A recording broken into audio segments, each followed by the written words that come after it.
ഒരുവൻ്റെ ആത്മാവ് നഷ്ടപ്പെട്ടാൽ അവന് എന്ത് മേന്മയാണ് ഉള്ളത്? അല്ലേ?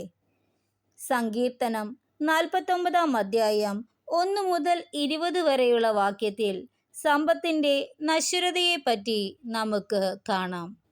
ഈ ലോകത്ത് നമ്മൾ എന്തു തന്നെ നേടിയാലും, ഏത് സമ്പന്നരായാലും, എത്ര അഹങ്കരിച്ചാലും, ഒരു നിമിഷം നമ്മൾ ഈ കാര്യം എപ്പോഴും നമ്മുടെ ഓർമ്മയിലുണ്ടാകണം. ഈ ലോകം മുഴുവൻ നേടിയാലും ഒരിക്കൽ നമ്മൾ ഈ ലോകത്ത് നിന്ന് വിട പറയേണ്ടവരാണ്. ഈ മണ്ണോട് നമ്മൾ ചേരേണ്ടവരാണ്. അതിനുള്ള ഉത്തമ പ്രൂഫാണ് സങ്കീർത്തനം 49 അധ്യായം 1 മുതൽ 20 വരെയുള്ള വാക്യങ്ങൾ. സമ്പത്തിൻ്റെ നശ്വരത. ജനതകളെ ശ്രദ്ധിക്കുവിൻ, ഭൂവാസികളെ ചെവിയോർക്കുവിൻ. എളിയവരും ഉന്നതരും ധനികരും ദരിദ്രരും ഒന്നുപോലെ കേൾക്കട്ടെ. എൻ്റെ അധരങ്ങൾ ജ്ഞാനം പ്രഘോഷിക്കും, എൻ്റെ ഹൃദയം വിവേകം മന്ത്രിക്കും. സുഭാഷിതത്തിന് ഞാൻ ചെവി ചായ്ക്കും. കിന്നരനാദത്തോടെ ഞാൻ എൻ്റെ കടങ്കഥയുടെ പൊരുൾ തിരയും. എന്നെ പീഡിപ്പിക്കുന്നവരുടെ ദുഷ്ടത എന്നെ വലയം ചെയ്യുന്നു.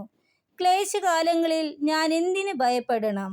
അവർ തങ്ങളുടെ ധനത്തിൽ ആശ്രയിക്കുകയും സമ്പത്തിൽ അഹങ്കരിക്കുകയും ചെയ്യുന്നു.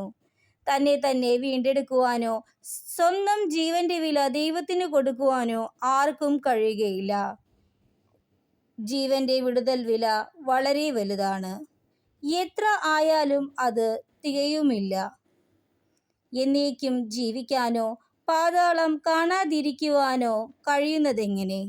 ജ്ഞാനി പോലും മരിക്കുന്നെന്നും മണ്ടനും മന്ദബുദ്ധിയും ഒന്നുപോലെ നശിക്കുമെന്നും തങ്ങളുടെ സമ്പത്ത് അന്യർക്കായി ഉപേക്ഷിച്ചു പോകുമെന്നും അവർ കാണും.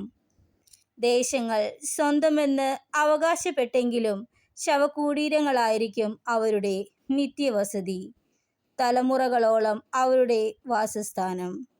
മനുഷ്യൻ തൻ്റെ പ്രതാപത്തിൽ നിലനിൽക്കുകയില്ല. മൃഗങ്ങളെപ്പോലെ അവനും നശിച്ചു പോകും. വിവേകമറ്റ ആത്മവിശ്വാസം പുലർത്തുന്നവരുടെ വിധിയും തങ്ങളുടെ സമ്പത്തിൽ ആനന്ദിക്കുന്നവരുടെ അവസാനവും ഇതുതന്നെ. ആടുകളെ പോലെ അവർ മരണത്തിന് വിധിക്കപ്പെട്ടവരാണ്. മൃത്യുവായിരിക്കും അവരുടെ ഇടയൻ. നേരെ ശവക്കുഴിയിലേക്ക് അവർ താഴും. അവരുടെ രൂപം അഴിഞ്ഞു പോകും. പാതാളമായിരിക്കും അവരുടെ പാർപ്പിടം.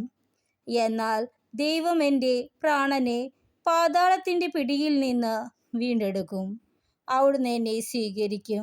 ഒരുവൻ സമ്പന്നനാകുമ്പോഴും അവൻ്റെ ഭവനത്തിൻ്റെ മഹത്വം വർദ്ധിക്കുമ്പോഴും നീ ഭയപ്പെടേണ്ട. അവൻ മരിക്കുമ്പോൾ ഒന്നും കൂടെ കൊണ്ടു പോവുകയില്ല.